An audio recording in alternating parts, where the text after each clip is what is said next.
নমস্কার, আমি শান্তনু বাগানবাড়িতে আপনাদের সকলকে স্বাগত। আপনারা এখন দেখতে পাচ্ছেন বা আপনারা জানেন যে পুরো আমের সিজন, আর এই সময় বিভিন্ন প্রান্তে যাদের আম গাছ আপনারা লাগিয়েছেন প্রচুর আম ধরেছে। যাদের ছোট গাছ তাদের হয়তো আম ধরানি অনেকে ফেলে দিয়েছেন বা দু একটা দেখেছেন। আমিও ঠিক একই রকম। আমি কাছ থেকে দেখাতে বলবো। এই দেখুন, এটা হচ্ছে কিউজাই আম। এটা 8 মাস বয়স গাছটার এবং আমটার সাইজটা খুব সুন্দর হয়েছে। আর আমার বাম পাশে রয়েছে অত্যন্ত একটা সুন্দর কালার এসছে অরুণিকা, আর তারই পিছন দিকে আছে কিং অফ চাকাপাত, যেটা খুব সুন্দর আম। শুধু তাই নয়, আমি আম সেইভাবে রাখিনি, না হলে প্রচুর পরিমাণে আম হয়েছিল, কাটিমনও হয়েছে এবং মুকুলও এসছে। তো যাই হোক, এই ছাদ বাগানে আমার গাছগুলো দেখতে পাচ্ছেন, এই সুন্দর সুন্দর গাছগুলো সুন্দর হয়েছে, খুব সুন্দর গাছগুলো প্রুনিং করা হয়েছে। প্রুনিং করার পর গাছগুলো ব্রাঞ্চ নতুন বেরোতে শুরু করেছে। তো যাই হোক, আমি আমার এই ছোট্ট অংশটুকু একটুকু আপনাদেরকে দেখি। আজকে যে মূল বিষয়, সেই বিষয়ের উপরে আমরা আলোকপাত করব। তো আজকে যেটা আমি আপনাদেরকে দেখাবো যে কিভাবে নতুন গাছ যেটা নার্সারি থেকে আপনারা সংগ্রহ করে লাগাবেন টবে, আর একই সাথে গাছ যে রিপোর্টিং, সেই রিপোর্টিংয়ের বিষয়টাকেও আমি তুলে ধরব আমার এই ছোট্ট একটা চ্যানেলের মাধ্যমে।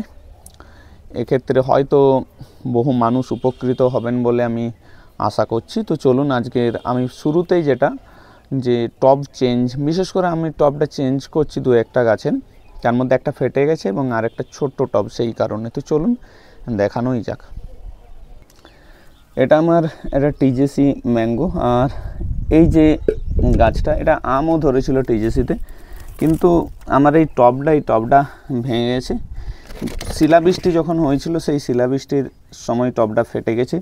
যাই হোক, গাছটা তখন বেশি দিন লাগানো হয়নি বলে আমি টবটা চেঞ্জ করিনি। তো এখন আমি টবটা চেঞ্জ করব। দেখুন, টবটা পুরো হাফ হয়ে গেছে। এই টবটা, গাছটা কিন্তু খুব সুন্দর ব্রাঞ্চ বেরিয়েছে। এটা পুরো শুকানো মাটি, আমি বেশ কয়েকদিন ধরে রোদে শুকিয়েছি। কিছুটা এই শুকনো মাটিটা আমি এখানে দিলাম, আর দেওয়ার পর পরিমাণ মতো অবশ্যই একটা 9 ইঞ্চি 10 ইঞ্চির কাছাকাছি টব নিয়েছি। এরপরে আমি এই যে গাছটা, এই গাছটা আমি এর উপর বসিয়ে দিলাম। গাছটা আমি একটু সোজা করে বসালাম, এমনিতে একটু হেলে গেছিলো, তো একটু সোজা করে বসানোর পর যে এই অংশটা, এটা বাড়তে যে গ্যাপগুলো, এই গ্যাপে আমি শুকনো যে মাটিটা, সেই মাটিটা দিয়ে দিলাম।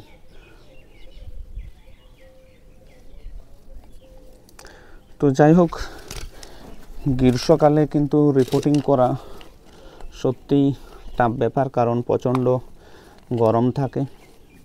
শিকড়ের কিছু মাটিও ফেলতে অনেক সময় শিকড় ছিঁড়ে যায়। তবুও আমি রিস্ক নিয়ে করলাম, কারণ আমার টবটা ভেঙে গেছিলো এই জন্য। তো দেখা যাক এরপর কি হয়। এটাকে আমি সম্পূর্ণ ঠান্ডাতে রাখবো জল দেওয়ার পর। ফোকাস, এই যে টিজেসি গাছটা, যেটাকে আমি রিপোর্টিং করলাম, রিপোর্টিং করার পরে এটাকে আমি জল দিয়ে দিলাম। এরপর সম্পূর্ণ ছায়াযুক্ত স্থানে এটাকে আমি রেখে দিচ্ছি। এই দেখুন, এটা একটা অম্বিকা গাছ, আর এই গাছটাকে আমি রিপোর্টিং করছি, আর এটাকে হার্ড প্রুনিং করা আছে। যাই হোক, তো এই দেখুন, গাছটাকে আমি একটা বড় পটে বসালাম টবে, আর শুকানো মাটি অনেক দিন ধরে শুকানো ছিল, সেই মাটিটা আমি এখন দিচ্ছি। স্টপ।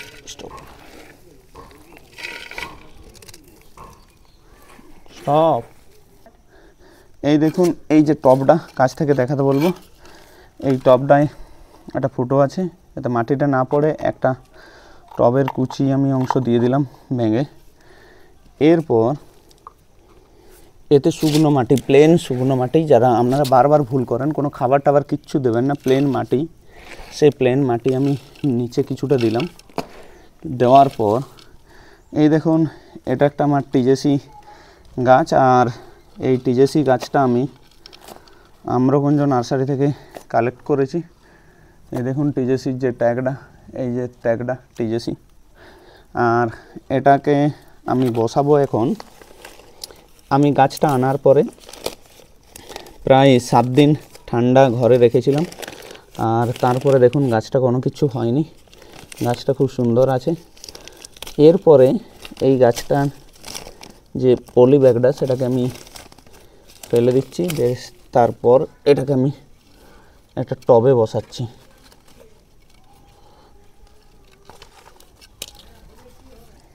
এই যে গাছটা, এই গাছটাকে আমি বসালাম একটা 9-10 ইঞ্চি টবে। আর যাতে গাছটাকে আমি সজা করতে পারি সেই কারণে এই গাছটায় আমি এটা বাঁধবো, তার জন্য একটা বাঁশের চেরা অংশ আমি দিলাম। এই দেখুন এটা একটা টব, আর এটা প্লাস্টিকের টব। এই টবটায় আমি কুলগুলোকে রিপোর্টিং করব, যে কুলগুলো চারাগুলো আনা হয়েছিল।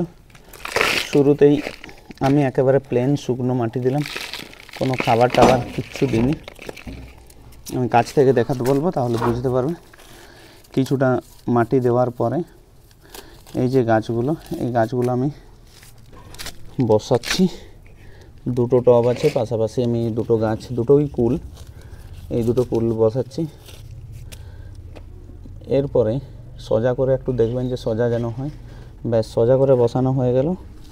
সোজা করে বসানোর পর যে চারার মাটিটা ছিল সেই পুরো মাটিটাকে আমি এইরকম শুকনো মাটি দিয়ে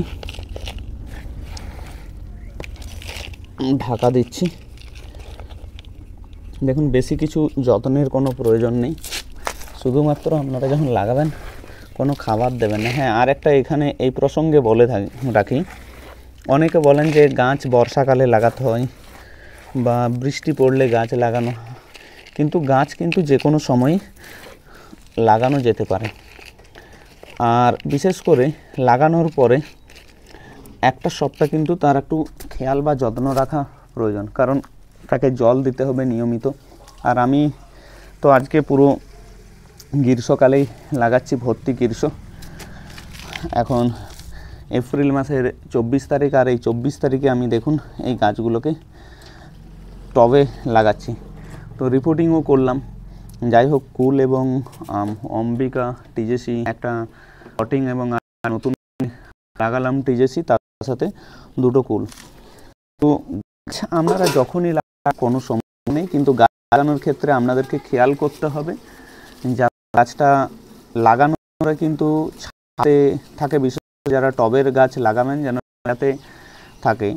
কয়েকদিন থাকার পর আপনারা কিন্তু স্বাভাবিক অবস্থায় রেখে দেবেন, এবং খেয়াল করবেন যেন পাতা নষ্ট না হয়, পুড়ে না যায় সেই জন্য।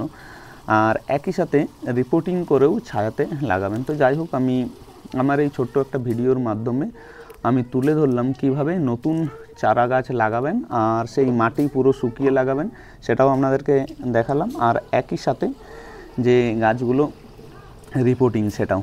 তো যাই হোক, যদি আপনাদের আরও এই ধরনের ভিডিও পেতে চান বা ভালো লাগে, আপনারা চেষ্টা করবেন যে সাবস্ক্রাইব বা ভিডিওটা লাইক করা। যদিও আমি সচরাচর এই বিষয়গুলোকে তুলে ধরি না, তবুও কিন্তু আপনাদের জন্য যেমন আমি গাছ লাগানো দেখাচ্ছি, সেই জন্য আমিও আমার দিক থেকেও এটাও বললাম। যাই হোক, ধন্যবাদ সকল দর্শক বন্ধুদেরকে।